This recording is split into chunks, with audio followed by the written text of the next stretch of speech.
Hello buddies, welcome to my channel Anuja blog में आप सबका स्वागत है। हाँ जी, तो आज हम जा रहे हैं Paris. We have book ticket for bus, क्योंकि लास्ट टाइम हमारा जर्मनी में ट्रेन का एक्सपीरियंस सही नहीं रहा। जर्मनी की ट्रेन कैंसिल हो गई थी, कुछ टेक्निकल इश्यूज आ गए थे, तो हमने सोचा कि ये इश्यू अगर फिर आए तो बहुत दिक्कत हो जाएगी, क्योंकि हमारी 2.5 आवर की जर्नी टर्न्स इनटू 8 आवर्स। सो आप समझ सकते हो वो कैसा होगा हमारे लिए। बस इसीलिए हमने बस बुक कर लिया इस बार पेरिस का, क्योंकि यहाँ से पेरिस थोड़ा दूर है। 7.5 आवर की जर्नी है, मे बी यस, यहाँ 6 इन बिटवीन 6 to 7 आवर। मुझे ठीक से याद नहीं है, बट हाँ इतना ही लगने वाला है। तो हमने चूज़ किया था कि चलो आज नाइट जर्नी करते हैं, क्योंकि सोते सोते हम सुबह पहुँचेंगे। कल सबने ये भी कहा है कि पेरिस में पिक पॉकेटिंग होती है, तो you need to be very careful. मैं काफ़ी डरी हुई हूँ इस चीज़ से। होपफुली सब कुछ अच्छा हो। I don't know what gonna happen, but just hoping for the best. इसी की वजह से मैं बस एक आउटफिट लेके जा रही हूँ, बस एक ड्रेसेस, मतलब 1 पेयर ऑफ ड्रेसेस, क्योंकि एक मैं यहाँ से पहन के जाऊँगी, कल पूरे दिन उसमें घूमना है, and then hotel check in करके मे बी आई चेंज। बस यही प्लान है, तो देखते हैं कैसे क्या होता है। बैग भी मैंने अपना रेडी कर लिया है, एक बैग, 1 and only 1। उसमें मैंने अपने कपड़े भर दिए, उसमें कुछ खाने पीने की सामान भी रख दिया, क्योंकि यार भूख लग जाती है और यहाँ का खाना, no comment, come and experience this. जूते भी सिर्फ एक, वही 1 and only बूट, और कुछ नहीं। लास्ट टाइम मैं 2 लेके गई थी एंड मैंने चेंज किया था जर्मनी में, बट बैग मेरा बहुत हैवी हो गया था, तो I am not gonna take. Time हो रही है रात के 10:34। मेरे इंडिया के घर वाले सब सो गए हैं और मैं यहाँ जगी हुई हूँ। अब मेरे को क्या करूँ, मुझे समझ नहीं आ रहा, बट कुछ नहीं। अभी 12:50 पे हमारी बस है, तब तक मैं फ़ोन चलाऊँगी, क्योंकि सो तो सकती नहीं मैं, क्योंकि सो गई फिर उठने का मन नहीं करेगा, बट जाना तो है ही। तो फ़िलहाल इसको करते हैं यहाँ पे एंड 12:50 को हम जाएंगे बस कैच करने। So tata bye bye. Bus stand पे हम यहाँ आगे, बहुत ज़्यादा ठंड लग रही थी, बस अपने टाइम पे थी। हम फिर यहाँ से बैठ के पूरे 6 घंटे की जर्नी हमने कंप्लीट की और पहुँच गए हम बर्सी बस स्टैंड पे इन द मॉर्निंग। यहाँ पहुँच के हम मेट्रो ढूंढ रहे थे। यहाँ पे हमें समझ नहीं आ रहा था हमें किस साइड जाना है, एंड यहाँ से हमने डिसाइड किया था हम अपने होटल के नियर बाई जाएंगे और वहाँ के भी जो भी टूरिस्ट प्लेस होंगे वो हम विज़िट करेंगे। फ़िलहाल यहाँ का व्यू देखते हुए हम आगे बढ़े, एंड देन हम मेट्रो स्टेशन हम लोगों ने ढूंढ लिया, एंड यहाँ से निकल के हम मेट्रो स्टेशन पे आ गए। यहाँ पे हमने पूरा मैप चेक किया, समझा कि हमें कैसे कौन सी लाइन पकड़नी है, ग्रीन ब्लू रेड कौन सी। हमें ग्रीन लाइन लेनी थी, एंड यहाँ से हम निकल पड़े ग्रीन लाइन की तरफ। थोड़ी देर में हमारी मेट्रो भी आ गई। देन यहाँ से निकल के हम पहुँचे रेस्पल, एंड रेस्पल से बर्सी। यहाँ मेट्रो के बाहर आ चुके थे, एंड यहाँ पे बहुत सुनसान लग रहा था। यहाँ पे दूर दूर तक कोई इंसान नहीं दिख रहा था। हमें लग रहा था इतना पीस क्यों है भाई, यहाँ कोई लोग दिख क्यों नहीं रहा।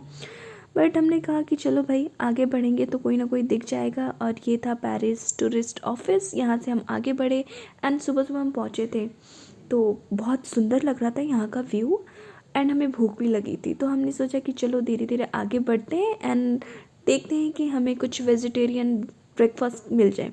हम यहाँ पहुँचे और हमें एक छोटा सा शॉप दिख गया, वेज के ऑप्शंस भी थे यहाँ पे, और यहाँ पे गाना बज रहा था तमिल में। तो जो मेरे कलीग है कार्तिक, उन्होंने गेस किया कि अरे ये बंदा इंडियन है, और वो उनसे तमिल में बात करने लगे। फिर हमने ब्रेड नहीं, सैंडविच काइंड ऑफ था रैप जिसमें वेजिटेबल्स थे, वो ऑर्डर किया हमने। चॉकलेट कॉफ़ी पी, एंड देन वहाँ से हम निकल गए आगे। वहाँ से आगे बढ़ के हमें सामने दिखा सेंट माइकल चर्च। हमने सोचा कि लास्ट टाइम चर्च के अंदर नहीं जा पाए थे, तो चलो पेरिस में विज़िट करते हैं।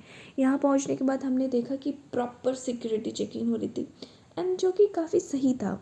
यहाँ पे हमने अपने बैग सबमिट किए, एंड सारे जैकेट वगैरह निकाल के पॉकेट्स एम्प्टी करके चेक इन कंप्लीट की, और फिर हम अंदर की तरफ बढ़े। यहाँ पे जो चर्च का व्यू था, आउटर व्यू, यहाँ के फोटोग्राफ्स लगे हुए थे कि यहाँ जो भी पिक्चर्स में यहाँ पे दिख रहा है सेम टू सेम ऊपर भी वैसे ही दिख रहा था। तो मैं यहाँ इस पर एक्चुअल व्यू को कंपेयर कर रही थी। मैं पिक्स देख रही थी एंड देन ऊपर देख रही थी, पूरा सेम टू सेम था। फिर धीरे धीरे करके हम यूं ही आगे बढ़े। फिर मुझे डाउट हो रहा था, क्या ये इतना ही है क्या, अंदर कुछ है नहीं क्या, कुछ समझ नहीं आ रहा था। फिर हमने सोचा कि चलो भाई जो होता है देखते हैं, आगे बढ़ते हैं कि क्या क्या है इसमें। सो ये है अपना सेंट चैपल। सो बहुत बढ़िया लग रहा था।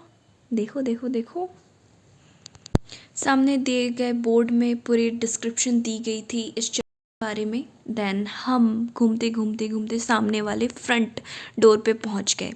वेल यहाँ से हमें लेनी थी टिकट। हमने देखा, प्राइस कंपेयर किया कि ये फ्री है या फिर हमें इसके लिए टिकट भी लेनी पड़ेगी। तो फॉर श्योर हमने टिकट ली एंड टिकट लेके हम फर्स्ट डोर से एंटर किए। तो ये था यहाँ का व्यू, है ना खूबसूरत। वेल ये मेरा फर्स्ट टाइम था अंदर, तो मुझे उतना पता नहीं था, तो मैं यहाँ का आसपास के एरिया को विज़िट कर रही थी। तो यहाँ पे छोटी मोटी शॉप्स लगी हुई थी जिसमें चीज़ें रखी हुई थी, डिफरेंट डिफरेंट प्रोडक्ट्स थी जो आप ख़रीद सकते थे। उसके बारे में बुक्स थी, पेरिस में ये कहाँ है, और बहुत सारी चीज़ें आप देख के समझो।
ग्राउंड फ्लोर पे हमने पूरा देख लिया, समझ लिया। अब हम दूसरे डोर से स्टेयर्स पकड़ के ऊपर की तरफ बढ़े। काफ़ी बड़े बड़े स्टेयर थे। फिर यहाँ पहुँच के हमने दूसरा व्यू देखा, और यहाँ ये लिटरली बहुत खूबसूरत लग रहा था इसकी व्यू। अब यहाँ से देखो, यहाँ से कितना सुंदर लग रहा था। मैं इसको पूरी कोशिश की मैंने अच्छे से कैप्चर करने की। फिर मैं आगे गई, आगे से जाके यहाँ का पूरा व्यू लिया। यहाँ का आर्किटेक्चर भी काफ़ी प्यारा था। ये ग्लास के फॉर्म में बने हुए थे। एंड देखो आप भी।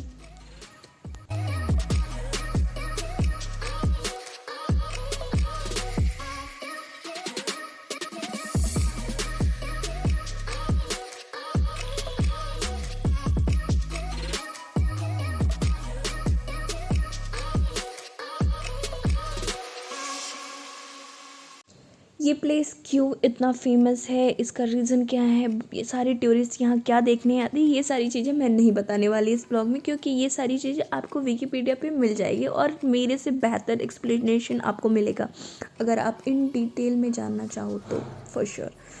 वेल यहाँ से हम निकले एंड निकल के हम बाहर आ गए। पेरिस का one of the tourist place हमने कवर कर लिया और यहाँ से हम निकल गए दूसरे टूरिस्ट प्लेस के लिए। मीनवाइल हम यहाँ से क्रॉस कर रहे थे एंड क्रॉस करते हुए हम यहाँ का व्यू देखते हुए भी जा रहे थे। काफ़ी अच्छा लग रहा था हमें, और सामने हमें बड़ा सा कैनल टाइप यहाँ दिखा। फिर हमने एक दो फ़ोटोज़ ली यहाँ पे एंड फिर हम आगे बढ़े।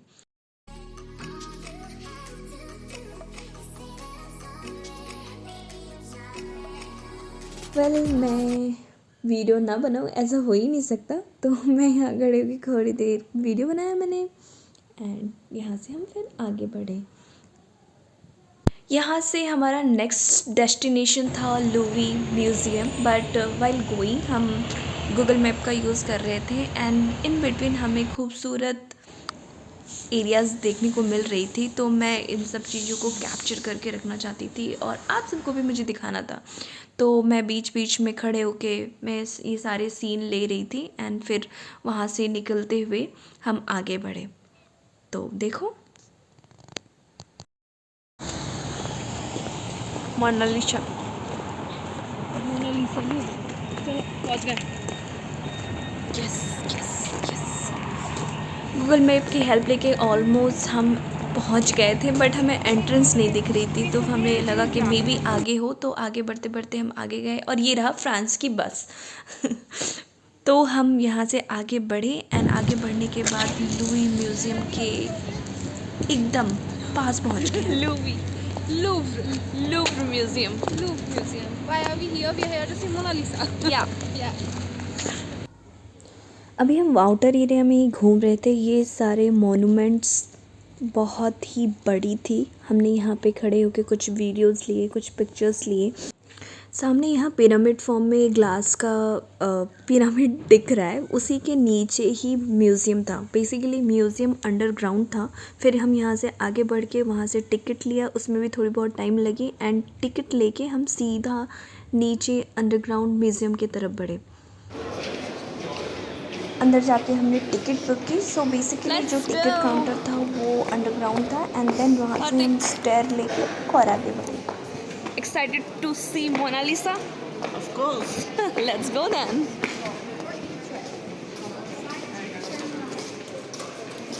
That way. The first. Here. Oh yes, that's Mona Lisa. Yes. Yes. Arrow mark के अकॉर्डिंग हम फर्स्ट फ्लोर पे आ गए, बट मोनालिसा को देखना इतना आसान नहीं था। यहाँ पहुँच के हमें ये सारी स्कल्पचर दिखी।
यहाँ सब कुछ देख के हम दूसरी ओर बढ़े।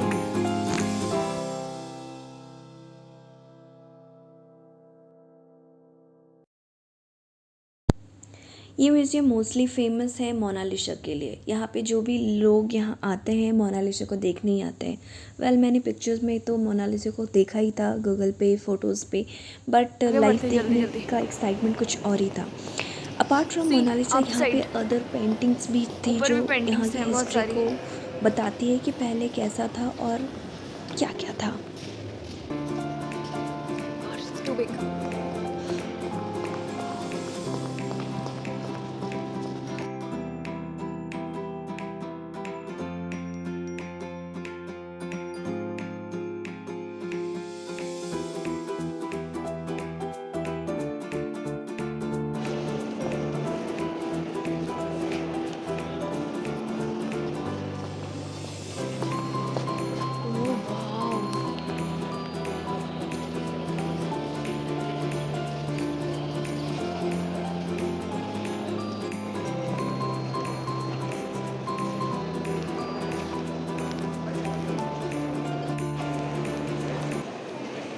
मोनालिसा वैसे सब जगह वैसे ही दिख रही है, उसको देखने के लिए इतनी सारी भीड़ लगी हुई है।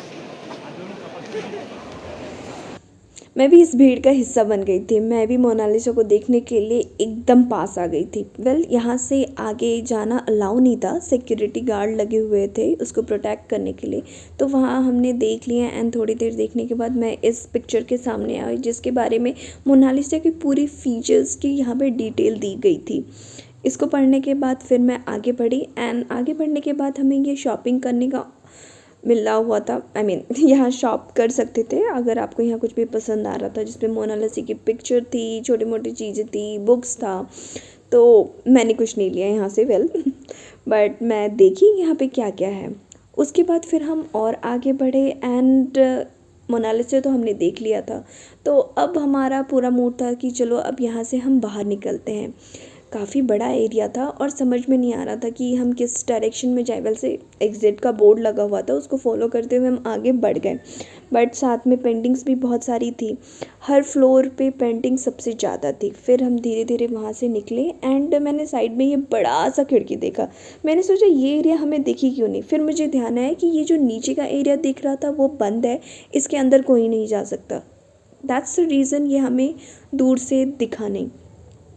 घूमते घूमते हम काफ़ी ज़्यादा थक गए थे। अब सीधा एग्ज़िट करके हम निकल पड़े अपने होटल की तरफ। सो इस ब्लॉग को करते हैं यहाँ पे and thank you for watching. Do subscribe, share and enjoy.